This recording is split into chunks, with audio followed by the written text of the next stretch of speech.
Bonjour! Si vous écoutez cette vidéo, il y a des bonnes chances qu'on soit lundi, le 13 février, et il y a des bonnes chances que tu sois dans le groupe 302 ou dans le groupe 307. Aujourd'hui, je ne serai pas à l'école, et donc je vous laisse quelques consignes. Vous en avez pour au moins 1 heure d'ouvrage avec ça. Alors, premier conseil du coach, première recommandation, revoir les coccinelles au cours numéro 4. Quand je parle de revoir les coccinelles, ben moi je parle de quelque chose qui devrait ressembler à ceci. C'est un défi qu'il y avait à faire. Et en général, vous avez fait, tout le monde, je pense, le bon graphique. Mais allez voir si vous avez les bonnes réponses avec domaine image, minimum, maximum, et ainsi va la vie. Comme par exemple ici, le signe négatif entre 2 et 9 mois. On peut voir que ça a plein d'allure. Hein? Entre 2 et 9 mois, on est vraiment dans le négatif parce qu'on est en dessous de l'axe des X. Donc, allez voir si vos coccinelles et vous, ben, ça va bien. Alors, c'est mon premier conseil du coach. Ensuite, quoi d'autre, quoi d'autre, quoi d'autre? Ben, il va y avoir des trucs à faire dans le beau fichier de pratique au cours numéro 5. Alors, faire le beau fichier de pratique au cours numéro 5, si je m'en vais sur Challengeo et que je vous montre un peu qu'est-ce que c'est, ben, le cours 5, il est là. Et on a un beau fichier de pratique, ici, beau fichier de pratique. Et c'est un document notebook qui devrait donc ressembler à ceci. Propriété des fonctions. Tiens, je vais le mettre un peu plus visible à l'écran, comme ça. Et là, vous avez des fonctions, une baignoire, puis un poisson volant. Et une dernière, ça va être, qui sait, peut-être, un parcours d'une plongeuse. Et pour chacune des fonctions, ben, j'aimerais que vous remplissiez c'est quoi le domaine, l'image. Donc, c'est exactement la même chose pour la première, la deuxième et la troisième histoire. Un beau fichier de pratique, donc, sur Challenge. Manuel, page 102, numéro 7, sauf E. Ça ressemble à ceci.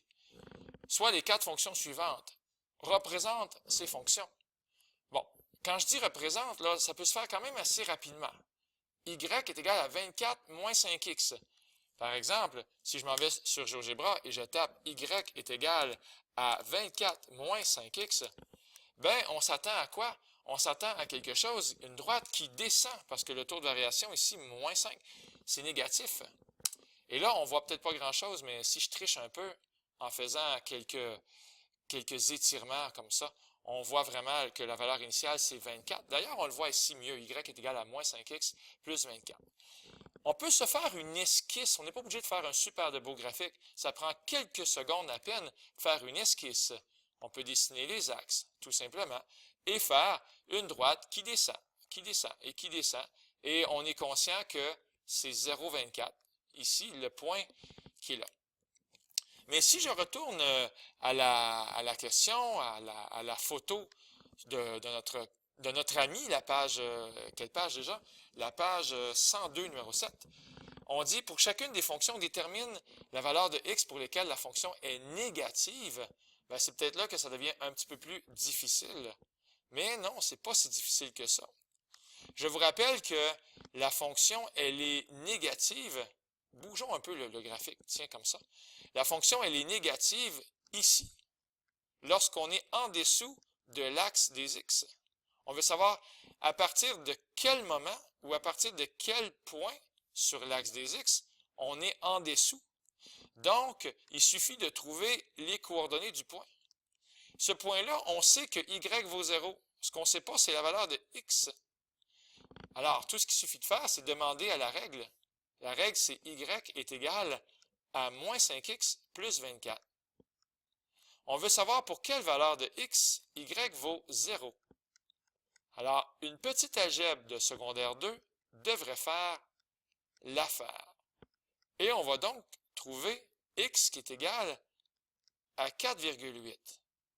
Et pourquoi j'ai trouvé cette réponse-là? Ben, c'est pour vous aider à répondre à la question. Quand est-ce que la fonction elle est négative? Quand est-ce qu'on est vraiment ici négatif, en dessous de l'axe des x? Ben, c'est à partir de 4,8 et ainsi que toutes les autres valeurs de x ici que je suis en train de barbouiller, on va toujours atterrir dans le négatif.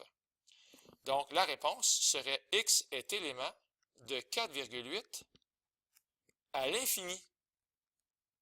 Alors, toutes les valeurs ici de x font que c'est négatif. Alors, prenez le temps de réfléchir, de faire des petites esquisses, de vous servir de la règle, et vous allez voir, ce ne sont pas si compliqués que ça, les questions. Bien, bien, bien. Alors, la suite maintenant de notre aventure, ça serait, il ne faut pas que je le perde, il est ici. Donc, page 2, numéro 7E, page 75, numéro 9, 10 et 15. Ça, d'après moi, là, c'est pour 1 heure. 1 heure d'ouvrage. Maintenant, je vais faire la police, moi, pour le lendemain, pour le 14 février, même si c'est la Saint-Valentin. C'est la Saint-Valentin tous les jours, parce qu'on aime les mathématiques, n'est-ce pas? Les notes de cours, pages 39 et 40, devraient être remplies dans le cahier bleu. Et étant donné que c'est le cours 5 aujourd'hui, ben les notes de cours sont au cours numéro 5. Vous pouvez écouter une vidéo ou y aller plus avec le texte, mais j'aimerais vraiment que les notes de cours soient remplies. Alors voilà, c'est votre mission, c'est votre professeur de mathématiques, c'est ma signature, et je vous dis au revoir, gang, on se voit mardi.